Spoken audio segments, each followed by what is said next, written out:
She kept the robe. For 40 years, in every house she lived in New York and in Los Angeles, and in the places she went to try to be somewhere that was not the place where he had died, Lauren Bacall kept a flannel robe that had belonged to Humphrey Bogart. She did not display it.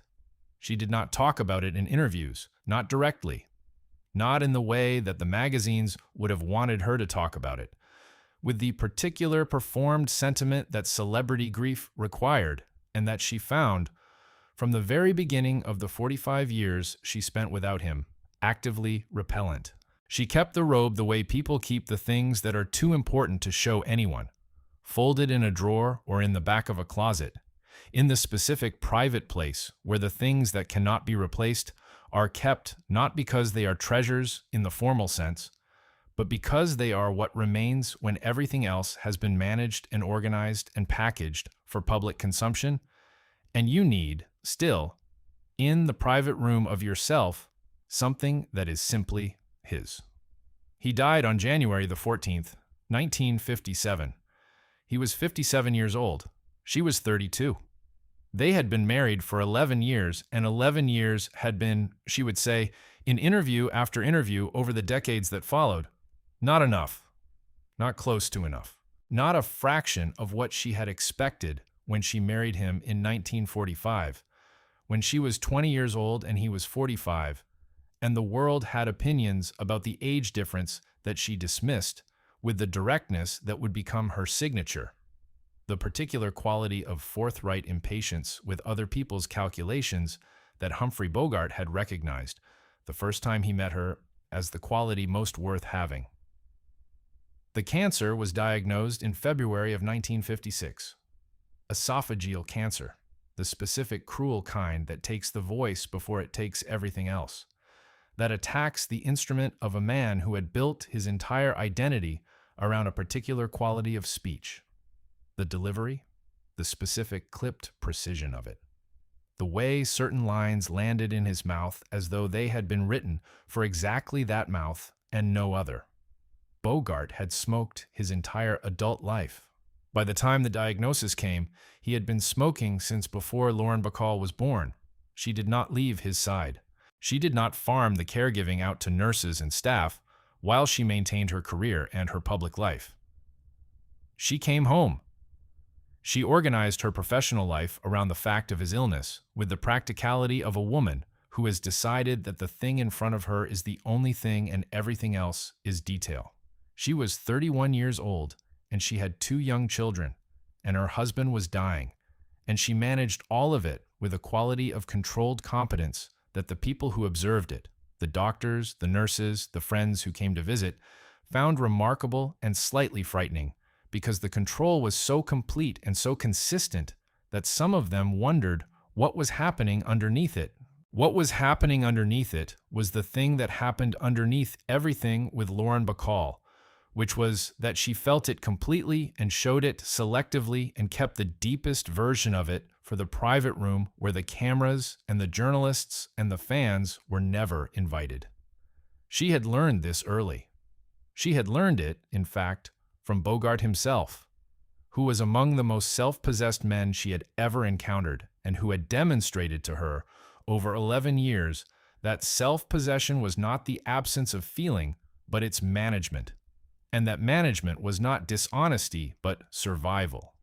She survived. She survived him by 57 years, dying in August of 2014 at the age of 89, and in those 57 years, she built a career that was, by any objective measure, one of the most distinguished careers in the history of American performance.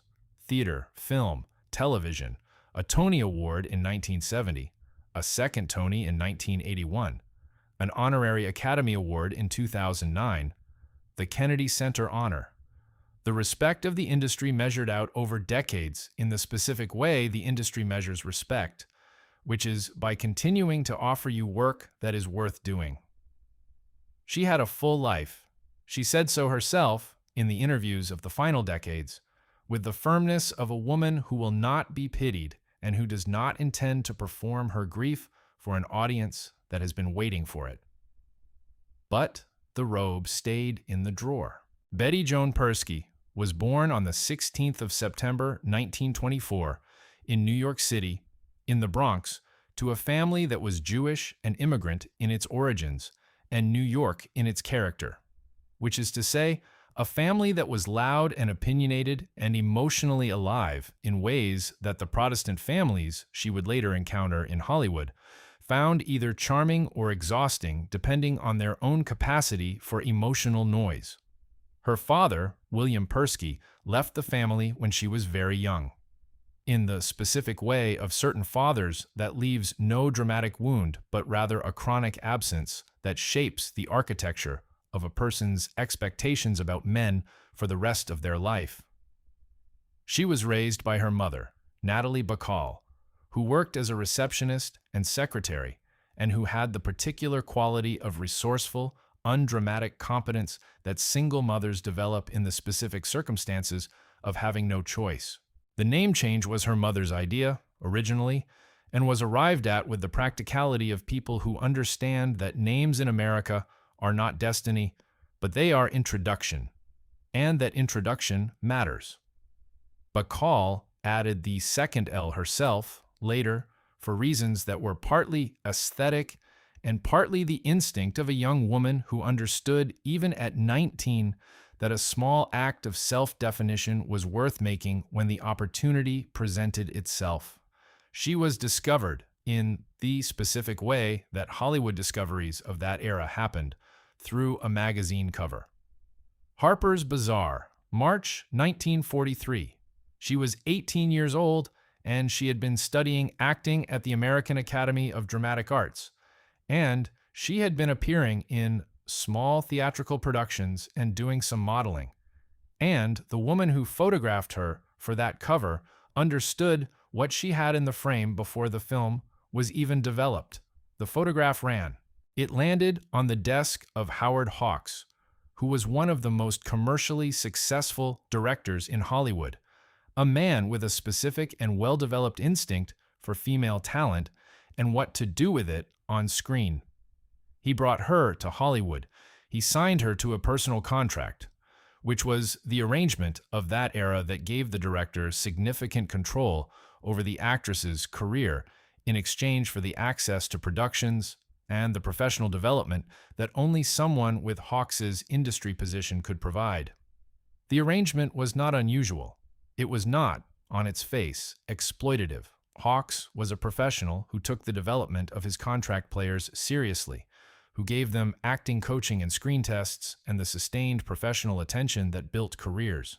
But the arrangement had a quality of ownership that Lauren Bacall was, even at 18, aware of, and that she managed with the same combination of compliance and private resistance that she would bring to most of the institutional arrangements of her career. He put her opposite Humphrey Bogart in To Have and Have Not, which began production in October 1943. She was 19 years old. He was 43. He was also, at the time, married to his third wife, the actress Meo Methot, in the specific kind of difficult marriage that both parties have recognized as a mistake, and neither has yet found the sufficient reason to exit. The first day of shooting between Lauren Bacall and Humphrey Bogart is one of the most documented days in the history of Hollywood production, in the specific sense that everyone who was present has at some point said something about it, and the accounts agree on the essential fact. Something happened in that first scene that changed both of them before the first take was finished. Not something performed, not the professional, simulated connection that experienced film actors develop with their scene partners out of craft and mutual interest. Something actual. The particular electric quality of genuine recognition between two people who have, in the space of a few minutes, understood that the other person is someone they needed to find. She was 19 and he was 44, and the gap between those numbers was the source of enormous comment from the people who observed what was developing between them. And Lauren Bacall's response to the comment was the same response she gave to all external calculations about her choices. She acknowledged the arithmetic and declined the conclusion. She was not a woman who was confused about who she was or what she wanted, and she was not a woman who found the opinions of people who did not know her particularly useful for navigating the decisions of her own life. They fell in love during the production. This is a fact that is documented in the letters they wrote to each other during and after. Letters that she published in her memoir and that have a quality of genuine emotion, specific, unguarded, playfully intelligent, that is different from the performed romance that surrounded them in the press. He called her baby. She called him Bogey. The nicknames were private first and public later, the way most things in their relationship were private first and public later. Revealed on their own terms or not revealed at all. He divorced Mayo Methot in May 1945. He and Lauren Bacall married in the same month, at the Ohio farm of the writer Louis Bromfield, in a small ceremony that was private in the way that their relationship was always private. Not secretive, but controlled, on terms they chose rather than terms the press or the industry or the public interest imposed. She was 20 years old on their wedding day. He was 45. He had lived an entire adult life before she was born. He had been through 3 marriages. He had built and rebuilt his career. He had arrived at the specific quality of hard-won equanimity that belongs to men in their mid-40s who have been through enough to understand what things are actually worth and what things are not. He was, by the account of everyone who knew him in those years, a different man than he had been in his 20s and 30s. Quieter, more certain, less interested in the proving of things that men spend their youth trying to prove. She brought him something that the equanimity alone could not have generated, which was the specific warmth of a person who is genuinely new to the world and is encountering it with an intelligence and a directness that made everything feel, in her presence, like it was happening for the first time. He had seen a great deal. She had not yet seen very much. The combination of those two states produced, in the marriage, a quality that the people who observed them described consistently as something they had not quite seen in other couples. An actual conversation, a genuine mutual engagement, not the performance of partnership, but the thing itself. They had 2 children, Stephen, born in 1949, and Leslie, born in 1952. The family they built in the house on Mapleton Drive in the Holmby Hills section of Los Angeles was, by the accounts of the people who were part of it, the Holmby Hills Rat Pack, the informal social group that formed around Bogart and Frank Sinatra, and a rotating group of friends who valued irreverence and loyalty in approximately equal measure, genuinely warm. Not the performed warmth of a Hollywood marriage managed for the press, but the actual warmth of a house where people wanted to be, where the conversation was good and the drinks were cold, and the host was a man who had arrived at the age and the wealth and the reputation where he could afford to care only about what was actually worth caring about. He was diagnosed in February of 1956. The period between February 1956 and January 1957, between the diagnosis and the death, is the period that Lauren Bacall did not talk about in detail for many years after it ended. She talked around it. She acknowledged it. She spoke about the illness in general terms, and about the loss in general terms, and about the grief in the careful, controlled way of a woman who has decided that the specific details of the most painful period of her life are not material for public consumption, and who is prepared to maintain that decision regardless of how much the public wants the details. What is known from the accounts of people who were there, the doctors, the nurses, the friends who visited during those months, the eventual memoir she published in 1978, is the broad shape of it. Bogart was operated on in March 1956. A section of his esophagus was removed. He was told the surgery had been successful. He and Lauren Bacall were told that the prognosis was good, which was the information that was offered to them and which was, the doctors likely understood, more optimistic than the evidence fully supported. He went home. He began to recover. There was a period of months in which it seemed possible that the worst was behind them. It was not behind them. By the autumn of 1956, it became clear that the cancer had not been contained. that it was advancing in the way of this specific kind of cancer, which is relentlessly and with a particular cruelty of pace that gives the people around the patient time to understand exactly what is coming and not enough time to do anything about it. He lost weight. He lost the ability to eat normally. He lost, eventually, the ability to come downstairs without assistance, and the last months were spent in the bedroom of the Mapleton Drive house, receiving visitors in a dumbwaiter chair that allowed him to be carried up and down the stairs on the days when he was well enough to receive visitors, which became fewer as the months moved toward January. She was there every day of the months between the diagnosis and the death.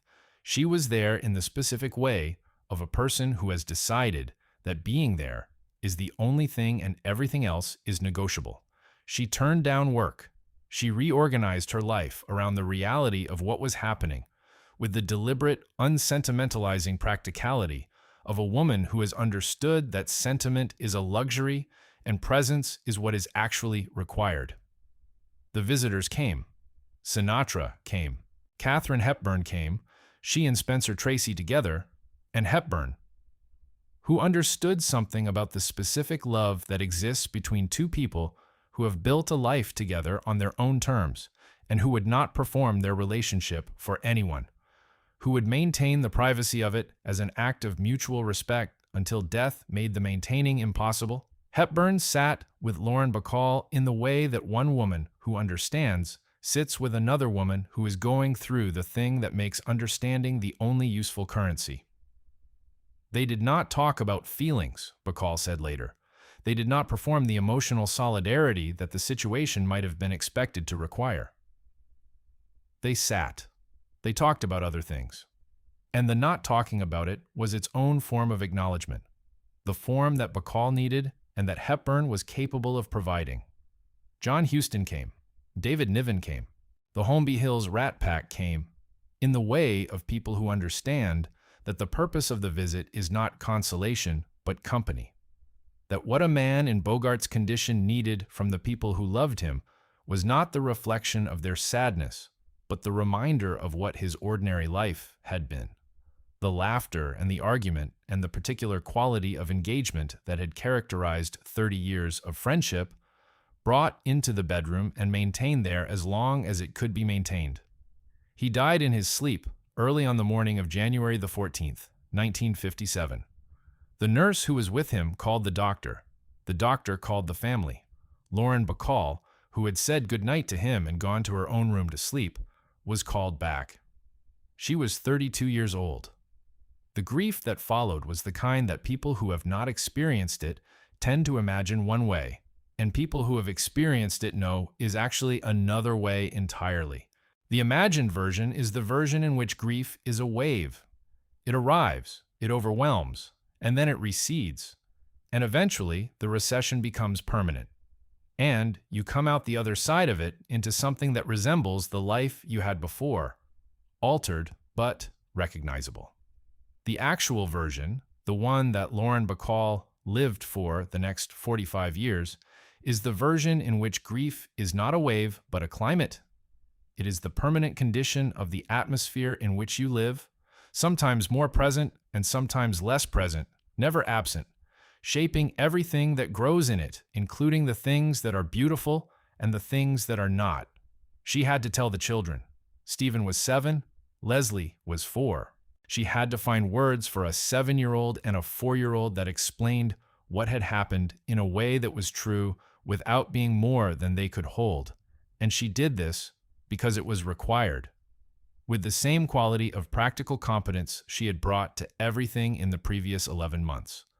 She did not fall apart in front of them. She did not permit herself the collapse that the situation objectively warranted, because the children needed a parent who was present and she was the only parent they had, and the grief would have to find its time and place on terms that the children's needs permitted. The public grief was managed in the way that public figures manage public grief, which is to say carefully and with the specific awareness of a woman who had spent her entire career understanding that the relationship between her private life and her public image was hers to manage or to lose. she gave a brief statement.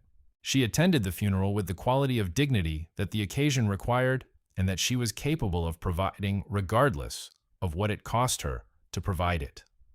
She did not give the press the images of collapse that the press would have valued because she was not going to perform her grief for people who had not earned the right to witness it. And then she went home to the house on Mapleton Drive with the 2 children and the robe in the drawer and the specific quality of silence that a house acquires when the person whose presence defined it is gone. She stayed in Los Angeles for 2 more years because the children were in school, and the children's needs organized her life in ways that her own needs in those years did not. She worked because she had always worked, and because work was one of the 2 things, the other being the children, that required her to be somewhere specific and to be fully present there. And full presence in a specific place with a specific purpose was, in the years after Bogart's death, the only reliable alternative to the kind of interior withdrawal that she was not going to permit herself. The work was not always distinguished. She made films in the late 1950s and into the 1960s that were commercial rather than interesting. Films that paid well and required of her the professional performance that she was always capable of and did not require of her the full engagement that she needed work to require. She was good in them because she was always good, because she had the specific quality of competence that a genuine professional never loses regardless of the quality of the material. But she was not in them in the way she had been in the films she made with Bogart, which were films in which the presence behind the eyes was fully engaged and the performance was the extension of that engagement rather than a substitute for it. She moved to New York in 1961. This was the decision that people who knew her consistently identify as the decision that made the second life possible, the life after Bogart, the life that was going to be her own construction, rather than the continuation of the life they had built together. New York was not California.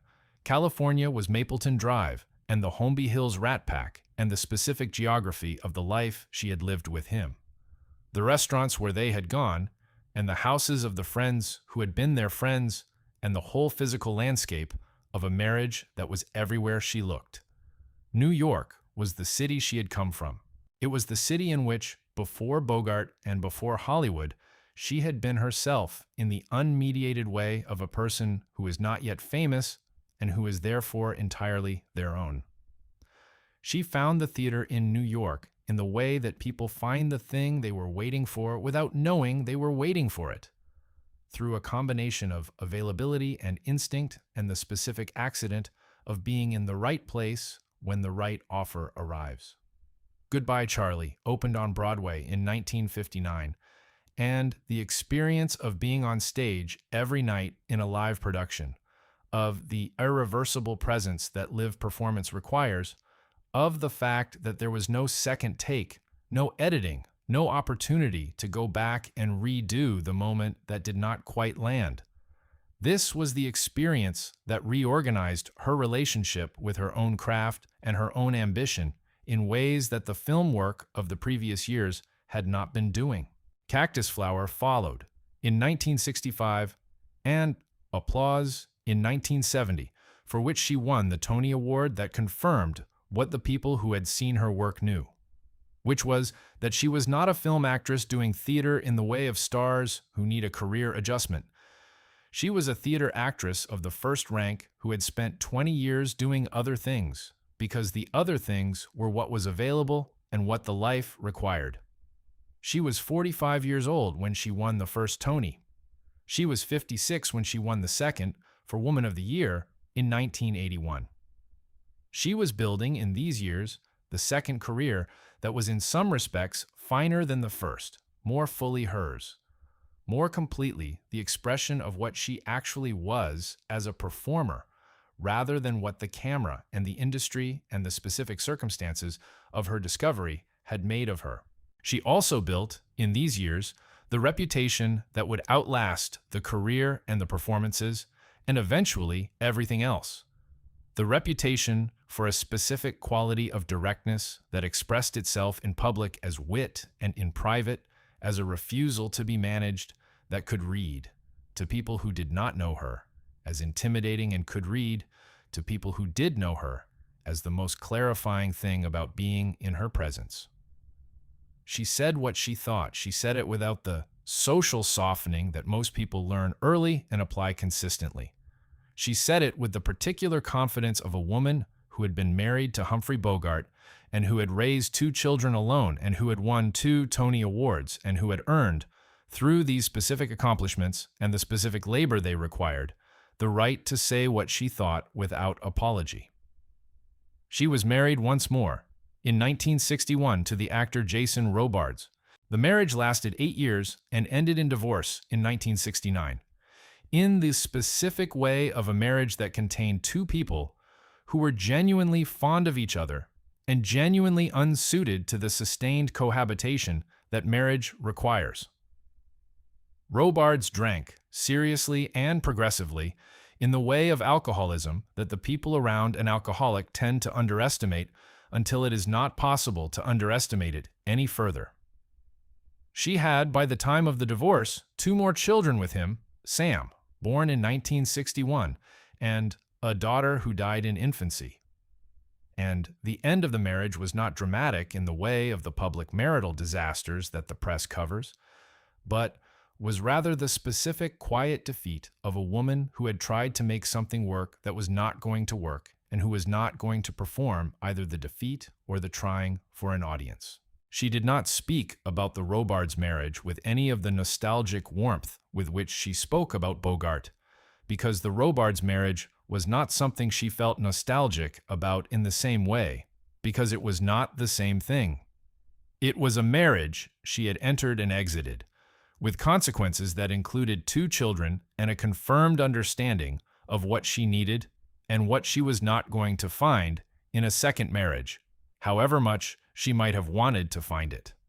She did not remarry. She lived alone in the New York apartment that was one of the most documented interiors in American cultural journalism. The books, the photographs, the specific organized abundance of a woman who had kept things carefully and knew what she had kept and why for the last 40 years of her life. The interviews of the final decades are the place where the thing that could not be said directly was said indirectly, and it is worth sitting with them carefully, because the indirection is precise and the precision is telling. She spoke about Bogart in every interview because every interviewer asked about Bogart, and she answered the questions with a combination of genuine willingness and careful selection that gave the interviewers enough to write about while keeping the specific weight of it in the place where she had always kept the specific weight of it. She said that she had been lucky. She said that 11 years with him was more than most people got in a lifetime. She said that she missed him every day, not in those exact words, and not with the sentiment attached to those words in their conventional usage, but in the oblique way of saying that certain things had not been replaced and were not going to be replaced, and that the not replacing was simply the condition of the rest of her life. She said, in one interview in the 1990s, that she still talked to him sometimes, not in the supernatural sense, in the sense of a woman who, 40 years after a man's death, still finds herself in the middle of a thought that wants his response, still frames things in terms of what he would have said about it, still organizes certain judgments around the question of what he would have thought. This is not romantic sentiment in the uncomplicated way. This is the specific description of what happens when a person has been shaped by another person so completely that the shaping does not stop because the person has died, that the other person's voice, not as memory, but as genuine influence, continues to participate in the interior conversation that never stops. She was shaped by him. This is different from the romantic narrative of Bogart and Bacall that the public consumed for 60 years. The beautiful story of the old star and the young beauty and the love affair that became a marriage and the marriage that became a legend. The shapings are different from the legend. The legend is about what they were to each other from the outside. The shaping is about what 11 years of being fully known by a person who is genuinely intelligent and genuinely honest and genuinely present, what that does to the interior architecture of the person who is known. He saw her. Not the image, not the performance, not the projection of what Betty Persky from the Bronx had constructed as Lauren Bacall in order to be someone the industry could use. He saw the person underneath the construction, and he found her worth the seeing. And he told her so in the specific direct way of a man who had spent 20 years being indirect about things that mattered and had decided to stop being indirect. And the experience of being seen in that way by that specific person at the age of 19, when the construction was still new and still slightly tentative, was the experience that organized the rest of her life. The rest of her life being the 45 years she spent without him, during which she built the theater career and raised the children and lived alone in the New York apartment and gave the interviews and kept the robe in the drawer. She fell and broke her hip in 2012. She was 87. The recovery was the kind of recovery that 87-year-olds make from broken hips, which is to say partial and slow and attended by the specific awareness available to the very old after a significant physical event, that the body has entered a phase of acceleration that is not going in the direction of recovery. She continued to work in the diminished way that very old actors continue to work when the work continues to be offered, which is a testimony to the quality of what they have been, that the industry goes on wanting some version of it, even when the version available is reduced by age and physical limitation. She died on August the 12th, 2014. She was 89 years old. She died in her New York apartment, the one with the books and the photographs and the specific organized abundance, in the company of the people who had been part of the life she had built in the 57 years since January of 1957. The obituaries were long and they were warm, and they mentioned Bogart in the first sentence because the relationship was what the culture had organized its understanding of her around. And the culture does not reorganize easily or quickly. They mentioned the Tonys and the honorary Oscar and the films and the specific quality of presence that people who had seen her work always tried to describe and never quite managed to describe in the way that fully captured what it was. They mentioned the directness and the wit and the reputation and the specific authority that she carried in every room she entered for the last 30 years of her life. The authority of a woman who has done difficult things and knows it and does not require the acknowledgement and carries it quietly in the way that earned authority is carried, as a fact rather than a performance. They did not mention the robe, because the robe was in the drawer, and what was in the drawer was hers, and the keeping of it was the truest thing about her, and the thing she was least likely to have offered up for an obituary. Now, my friend, I want to talk to you about the thing that this story is actually about, because I think it is easy to hear a story like this one and to receive it as a love story. And it is a love story, but it is not only that. And the not only is what makes it worth the time we have spent here tonight. What Lauren Bacall's life demonstrates with a specificity and a consistency that is hard to argue with is what happens to a person when the central experience of their life, the experience around which their interior architecture is organized, the experience that shapes their understanding of what they are worth and what they are capable of and what they have a right to expect from the world, that experience ends. Not because it has been completed, but because it has been interrupted. When it ends before it should have ended, when it ends in January of 1957, when the woman in the middle of it is 32 years old, with 2 children and an entire life still ahead of her, and no preparation for any of it because nobody prepares for this. When it ends this way, what the person is left with is not just grief. Grief implies something that resolves. What she was left with was the fact of the interruption. And the fact of the interruption is not something that resolves. It is something that becomes part of the structure. She built the rest of her life on a foundation that had this fact in it, and she built it well. And what she built on it was genuinely impressive.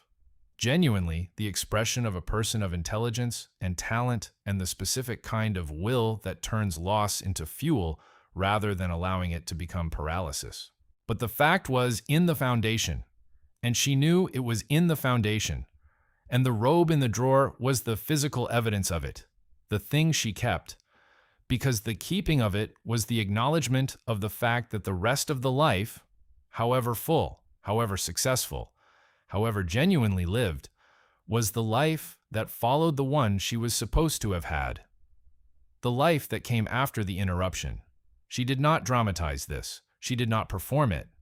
She would have been impatient with the performing of it and impatient with anyone who asked her to perform it. But she acknowledged it, obliquely and precisely, in the interviews and in the memoir and in the specific fact of how she lived, alone, in New York, with the books and the photographs and the robe in the drawer, for the last 40 years of her life. The wound did not heal. She did not claim that it healed. She claimed something more interesting and more honest, which is that the wounding was the event that made everything after it possible, that the loss of Bogart was the loss that taught her what she was, that the 45 years of living with the fact of his absence was the period in which she became, fully and without equivocation, herself. She became herself by being alone with what he had shown her about who she was. She became herself by raising the children and making the work and saying what she thought and living in the New York apartment with the accumulation of a life that was genuinely, specifically, unmistakably hers. She became herself by not replacing him, by not looking for the thing that would make the fact of his absence less of a fact, by accepting that the fact was permanent and building a life that was permanent in a different way. The permanence of a person who has decided who she is and is not going to be anything else. That is a harder thing than it sounds. That requires, over 45 years, a quality of honest self-knowledge and a quality of daily choice that most people, who have not been required to develop it, have no frame of reference for. It requires, every day, the decision to be present in the life you actually have rather than in the life you are going to have. And the decision is not made once. It is made continuously, in the ordinary moments of an ordinary life, in ways that are invisible to everyone except the person making them. She made it for 45 years. Sleep well, my friend. And the next time you see her face, in one of the films, in one of the photographs, in the specific quality of presence that the camera captured over 60 years of working, look at what is behind the eyes. You are looking at a woman who knew, better than almost anyone in the history of American celebrity, what it costs to carry something for 40 years without putting it down. She carried it. She carried it without performance and without complaint and without ever once asking you to know she was carrying it. And she built on top of it and around it and in spite of it and because of it, one of the most complete and uncompromising lives that the 20th century produced. The robe is still somewhere. Or it is gone now, with her. Either way, what it represented, the specific keeping of it, the 40 years of having it in the drawer, is not gone. It is here, in the story. And now you know it,